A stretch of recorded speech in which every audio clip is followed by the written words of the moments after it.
So, Jamo, when we talk about PAC, platforms and culture, it's a acronym that we're spending a lot of time here at Vayner. For everybody who's watching, first of all, let's give some shout outs. Sean Toole, I see you on Facebook. Jason Campbell on Facebook, good to see you. Suzette on LinkedIn. Christian from Copenhagen on LinkedIn. Kevin H. From Florida on YouTube. Thank you for everybody who's tuning in. We have a big time show today. I believe for everybody who's watching, entrepreneurs, creators, influencers, Fortune 5000, CEOs, CMOs, Fortune 500, CEOs, CMOs, B2B, B2C. I believe that being an expert in the platforms and in what's happening in culture is the only way to be a contemporary marketer. When you hear being consumer-centric, when you think about your career coming from social code, being in marketing for a long time, spending a ton of times with the platforms on the media side, what stands out in this framework? What have you learned here at Vayner in the last 10 years on this that, was something maybe you didn't believe as much? Like, give everyone a little lay of land of your brilliant mind. Yeah, we've talked about this before, Gary. It feels like in many ways, like right now is the 2011, 2012 vibes, platforms-wise, as far as like, it's chaotic, some things feel early, like hacks, organic is back. And those were like the glory days. Those were really fun times for me, right? Because running ads in Facebook in 2011, there was no newsfeed ads. It was desktop only, 2 ad units, like just figuring it out on the fly. I think consumer-centric, platform-centric, to me, as it pertains to the media buying side, is like being super close to all the features that the platforms are rolling out, like TikTok right now with saves, like favorites, the bookmark icon. That we think is such a good signal. We're like, okay, people are going to come back to this later. You can see it in ads reporting. You can see it like catch on as you run ads. Oh, people are using this more. And it's like an interesting signal when you can't track towards purchase. So like following all the different features and things going on with the platforms, then seeing it roll into like ads land, and like playing around in the ads interfaces. As you know, educate a lot of people here who don't work in Fortune 500 land. Something as small as a save function in TikTok as a feature from the platform, the P, that's not something a CMO of a Fortune 500 company even gives a shit, doesn't even know is happening, let alone gives a shit about, correct? Yes, 100%. Most media buyers don't give a shit. Yeah, I mean, Fortune 5000 company don't give a shit. This is kind of the point that we're trying to make in this session, right? That these little nuances of the understanding of the platforms is actually big dividends for building brand and businesses. Yes? Yes. And that we see entrepreneurs a lot of time, or very small companies, take advantage of this. And this is why we've seen so much market share gains in the last decade, because this is the Fashion Novas, this is the Allbirds, this is the Warby Parkers, this is the Harrys, this is all these CPG, Mr. Beast's Burgers, Fernando's coming up in a little bit. Like, these are the things that we're seeing literally a human being, the GaryVees, the Mr. Beast, the D'Amelio, like if you are perfect at platform, you can outflank the biggest companies in the world because they're all the way at reach and frequency and they don't give a shit about this little nuance. We're arguing here, these little nuances times 75 across 12 platforms, and then we'll get to the culture part, is the punchline of opportunity, yes? Yes, yeah, and like how big agencies typically get the flow of information, like, hey, new literature, new hotness, new best practices from the platforms. The delta has never been farther apart. We're like, I'm in a bunch of Facebook groups of like media buying ninjas and like Facebook ads entrepreneurs. And like the insights and the things they're messing with and like doing and noting, it's like a different universe. And it used to be closer. It used to be like, yeah, like lookalikes are good. And it's just so different now. And it keeps me on my toes because everyone, because of you, and it's like, oh, you're Gary's media buying person. Like they're throwing all of their heat at me. And so I just like staying on my toes. Like it's so democratized that it's all about like, and talk about the culture, right? As a math kid, the culture, which is really the art. What have you learned about, for example, the green screen that I did for winetext.com, right? Like, what are you learning around the culture part that maybe is defragging that brilliant math brain of yours last decade?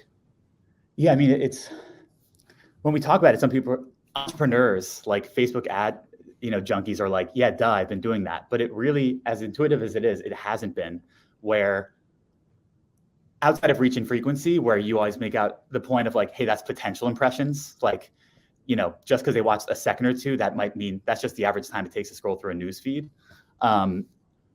The rub was, well, what could supplant those metrics for like, do you have people's attention? And the rise of the TikTok era, it was like, does it get organic distribution? Because if TikTok, if Reels, if Shorts like takes your content and shows out organically, like they don't fuck around in those algorithms with like potential reach. It's like, is this good for our users? So that as a signal of like, you have the attention and reading the replies and comments, like, I just watched this, I'm gonna buy it, like what you've always said. That matters a lot. And then using that as the seed of what goes into your ads, like the ads paid world is just a subset of the organic world. It's the same stuff, but you have to fuse it with business, and it can't just be like, you know, teddy bears and random viral stuff. You have to be thoughtful. That's why we call it strategic organic content. But to just give a ton of value for the entrepreneurs and executives, give me on the platform side the JMO top 10, and whether it's 10 or 7, give me 10 little nuances of products on the organic or media side that you're obsessed or curious or excited about right now. You know, Snap Spotlight this, or Pinterest that, or Be Real this, or Twitter that. Give me a fucking November 16th, 2022 JMO special. I'll throw all my heat, and some I actually just got from you, so big ups. The green screen hack is like number 1 because it's so easy, where you can just like screenshot an article, do a green screen over it, or if it's not you, hire a creator, influencer, someone who works at the brand to do it. You can do many a day, all sorts of articles. Gallery will write articles just to be green screened. It's ridiculously easy and works. Like that's where your content on Wine Text, where you did a green screen, did way better than all the stuff you actually like spent way more time shooting and doing. So that's number 1 across platforms, TikTok and Reels. On Reels, this might be something you haven't heard from me yet, Gary. Instagram Reels, but it's probably the same on both. But I can only say for sure with Instagram Reels, the audio you choose like matters more than on TikTok. Like if you use the top like funny sound that's trending on Reels, you can draft off of that trend more than you can on TikTok, like notably more. That's one. That gives to the whole rub about music and like licensing and rights. And I do have a lot of empathy for brands with that. I know you do too. That's always tricky. But those two are really interesting. My third is an ads hack, which is around how to like force serve your YouTube ads just in Shorts, because Google doesn't want you to do that and they make it tricky. So we're using that with a lot of brands right now, because you're talking a big game about Shorts organic. They're of course coming to me and are like, let's do ads, but YouTube video action, it's like, we'll just serve it everywhere. Don't worry about it. So to do the Shorts hack, we had to like tinker. It was again, old school, like 2011, 2012 stuff. That's number 3. We're out of time, JMO. We got to keep it moving. I love you. Thank you. We'll have you back. For sure. Later. We gotta get him back for the other 5. Agreed. He's got so much. All right, we're lucky to have Fernando Machado come back. He joined us when he was all about burgers, and now he's all about gaming. Fernando, you can tell he leads some of the marketing for the most exciting titles, including Call of Duty, World of Warcraft, Overwatch, Candy Crush, and so much more. We're super fired up to have you back, Fernando. No, it's my pleasure to be here. It's fun to be with you guys again. Fernando, how have you been, my friend? I'm good, man. I was looking for like someone who had a more cluttered shelf than mine at home, and I finally, I have a similar collection though. We got to talk about that offline. For everybody's watching, Fernando is, I'm going to make him blush here, truly actually a legend in the marketing industry, one of the most admired, sought after, respected CMOs in the world. Obviously now running the helm at Activision Blizzard. Fernando, when you see the platforms and culture, what does it really mean to be consumer centric? The Burger King work now here in this entertainment media gaming world, you've really had the fortune, and probably this is why you selected them, to be at the helm of brands that people really care about and that are really consumer centric, truly actually. So when you see this, what does it really mean to be consumer centric? How do you answer that from your purview? Look, I mean, I try to have my finger in the pulse of what's going on out there. You know what I mean? Like, and can be overwhelming at times. I try to see like where culture is going, and hopefully every now and then we have a chance of influencing culture a little bit too. And it really doesn't matter if it's gaming or a burger or a soap. You know, like I think if you have a powerful insight, a strong positioning, and you embrace creativity, you'll be able to influence culture in whatever category you are in and whatever country you are in. So to me, like it's about seeing where people's minds are heading to, you know, like and trying to find inflection points and trying to predict things and trying to do things that are going to surprise people. You know, Where do big? Oh, I'm sorry. Please finish. no, I think it's less about like doing a ton of research and because research, everyone has the same data. You know what I mean? Like I remember the first time we've met, and you were telling me about how you used to look at where drivers were looking at so that you could put the signs of the wine store, That's right? right. And you figured out that your thing was not about the wine necessarily; it was more about consumer behavior. You Yes. know, so to me, it's about observation Yes. and seeing where people are looking at. You know, like pretty much like what you did back in the day, and I think you continue to do so well.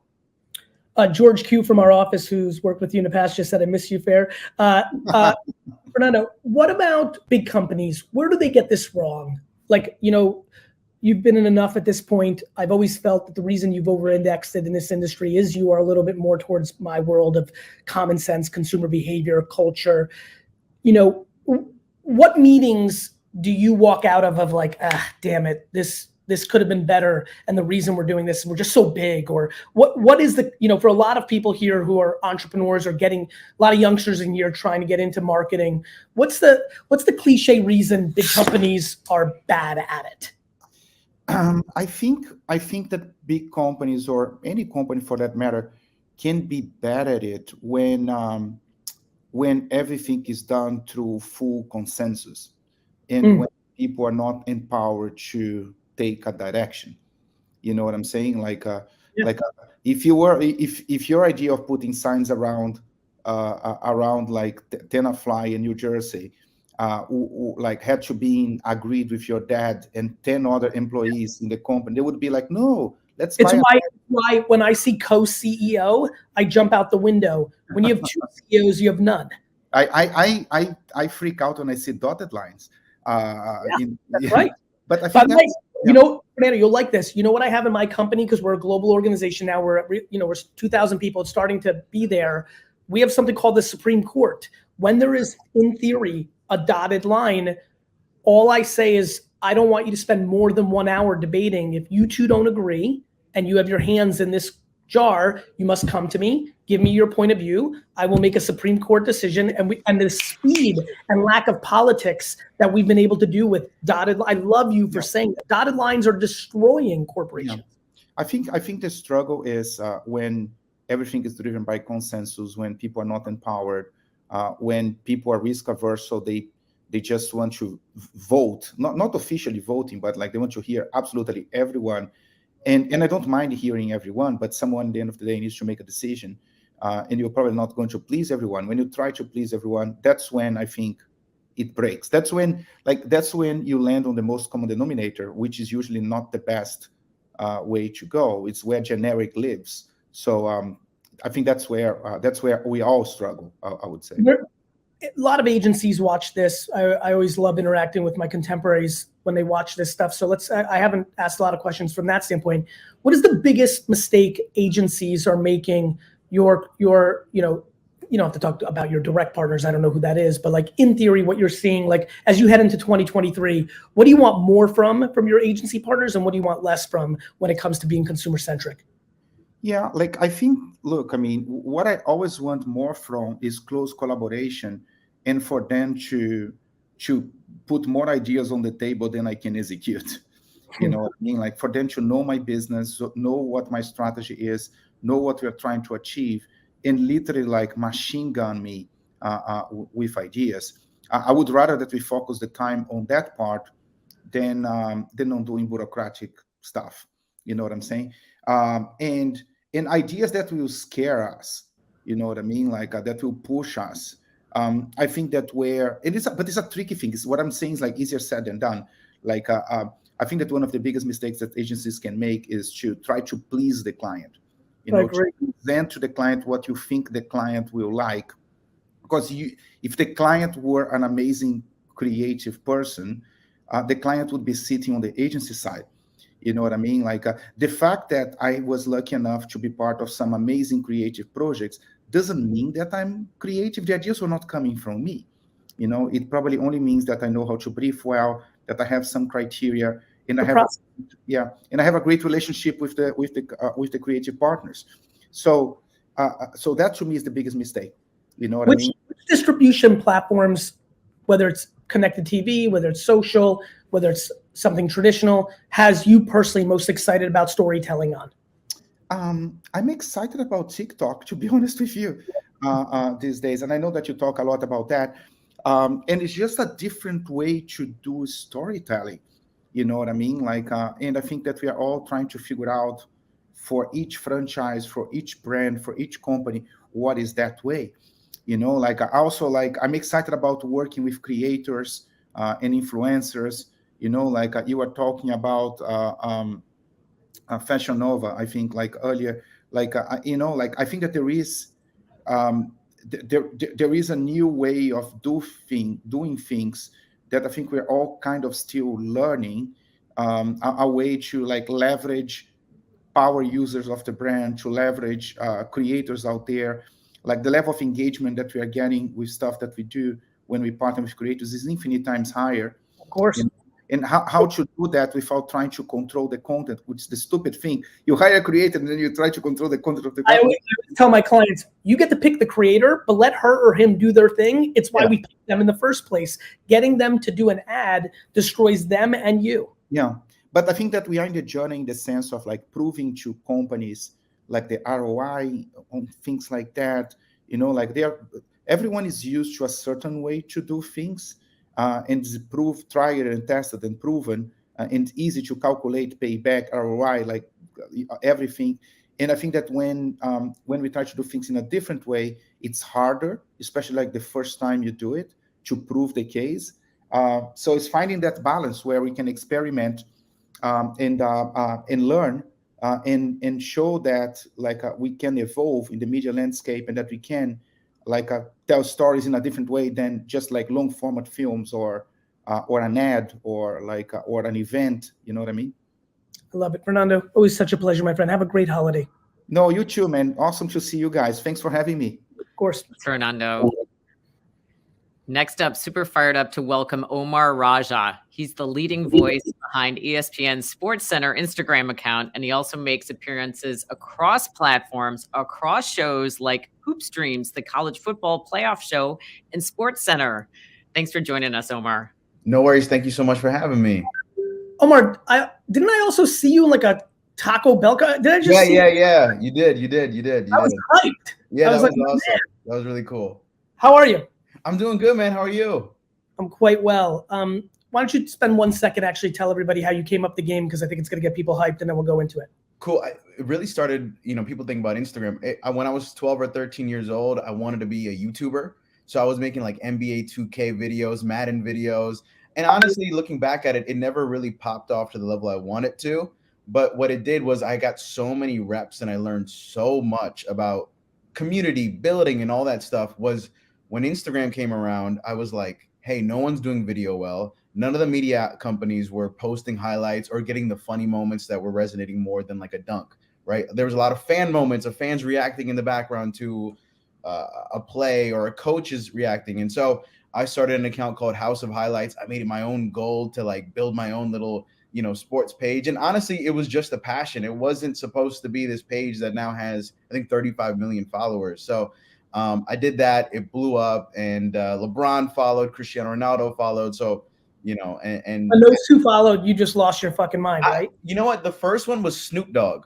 I remember he was the first celebrity to follow. And I remember calling my dad, who like doesn't know anything about culture, right? And I was like, do you know who Snoop Dogg was? He's like, of course I know who Snoop Dogg was. So That's when you made it. I was like, I've made it. Once I've got my dad's That immigrant family life, when your parent can co-sign, it's yes, huge. yeah. Look, this is really fun to have you on this show because we know each other a little bit, haven't had the luxury of too much chop up time, but as we both have navigated this last decade, I think this will land with you. I think you, and I'm proud to say, I think and there's others like us, this is the thing we really focus on. It's PAC, it's platform and culture, right? Not only did you understand the white space on Instagram at the right time, you also had to really understand how that platform was working. So like, what were the design types? What was the copy, the hashtags, every hack? Yeah. What are you seeing today? What's the state? No different than JMO, who's in the trenches talking about saves on TikTok. What's the Omar special on platform and culture? What are like things that entrepreneurs in Fortune 100 should be thinking about? Oh, I mean, just all the different types of content. Like you guys talk about green screen videos. I'm a huge fan of that, but also voiceover videos. So I believe in the storytelling of, I'm going to take you at Steph Curry's workout and show you what it's like. This Saturday, I'm going to USC versus UCLA. So many people are interested in that game because it's a big, 2 college football teams. And I'm going to take you behind the scenes. I'm going to show you what the players are working on. I'm going to tell you what they were yelling about after the game ends, whether it was good or whether it was bad. So I'm really big on storytelling and I have this mic right here, and I'm going to tell you a bunch of stories that I think are relevant. So I think that's another format of stuff. I also will say like consistency. Real quick, Omar, I apologize. LinkedIn user 1234 says, "Damn, Gary, you getting raided? That siren is wild." No, this is called New York City. Yes. How we fucking do it. Yes. Just want to make sure if anyone was confused. Keep going, Omar. No, I think consistency is also just big. Being on every platform. One of the big learnings I had with House of Highlights was we were so big on Instagram, but then we made a TikTok account and the account was verified and it had like 100 followers. And all the comments were, "What is House of Highlights and how did you guys get verified? You shouldn't have it, right?" You're like, what? What? I'm like, I thought we had Gen Z on lock. So it was such a humbling moment, and that's when we went hard on YouTube and Instagram and Twitter, and even now for my personal accounts, I'm trying to be big on YouTube, TikTok, Instagram, all that stuff. What how do you feel about? I don't know how in the trenches you are on this these days, but I have a feeling you are. Do you get excited when something you post or your team posts that you think is going to crush fails? Like it's weird. I'm at this. I love that. Yeah, I had a. I'll tell you why I love that. One of my favorite things to do on TikTok right now is I remix my video. So if a video does bad that I believe in, one of the videos I actually had was my story. It was like how I started House of Highlights and how I ended up at ESPN. And when I first made the video, it was 55 seconds. It was just way too long. And it took me 4 tries to make that video. I made that video 4 times, and I think it got 1,000 views, 100 views every single time I posted it. The 5th time I posted that video, it has 9 million views. Really? You know what I mean? Yes. This is important for everyone to hear. Yes. I made a video, why do UFC fighters put on Vaseline?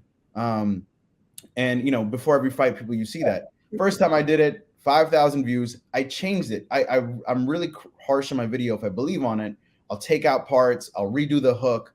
19 million views on TikTok. I'm not making any of this up. I know you're not. You saw the headline, I'm sure, because you're in the trenches like I am. Mr. Beast talks about spending 6 figures on a thumbnail. Yes. Yeah. It's just the little things. It matters. Like I for one, am like in love with the humility that comes with it not hitting. Yes. What I like about you, and I think we don't do this enough, Andrew, for sure on our side. I don't work it enough because I'm always on to the next, but there are absolutely things that I need to do more working it. And there's a lot of people that run that model. And for a lot of people watching right now, going that 2nd, 3rd, 4th, 5th edit and giving it a shot, especially with the way the world works now, where the algorithms are just kind of like taking it and like letting you win based on the creative, variable, not just how many followers you have, is a game changer. No?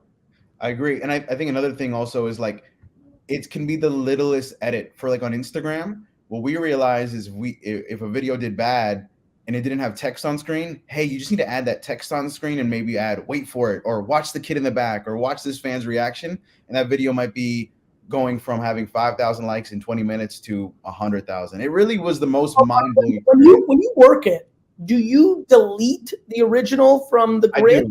do. If I know I'm going to post it back, if I know if I'm going to do edit 2 or edit 3, I usually do delete it. How On quickly? Instagram. Huh? How quickly? I know it depends on the platform. I know on TikTok within 20, I know on Instagram within 20 minutes.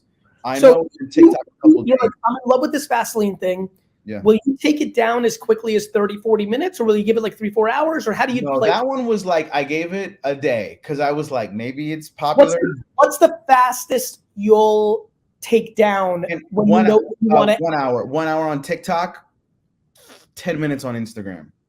10 minutes on Instagram. You know that you want to do something about Cam Reddish is hot a little bit for the Knicks. Yeah. Super hot. He's into coffee. You're like, I have this take on Cam Reddish and coffee. Yes. Post it on the gram, and in 10 minutes, because of the math, you know that it didn't hit, but you know you're going to give it another at bat. You will take it down. Yes, we have it figured out. Algorithms obviously change, but for the most part, they don't change like every other day. Yeah, so we know that like within 2 minutes, this video should have 500 likes. If within 5 minutes, it should have 1,000. Like we already know all the built-in stuff. We want a post in 20 minutes to have 50,000 likes, whatever it is.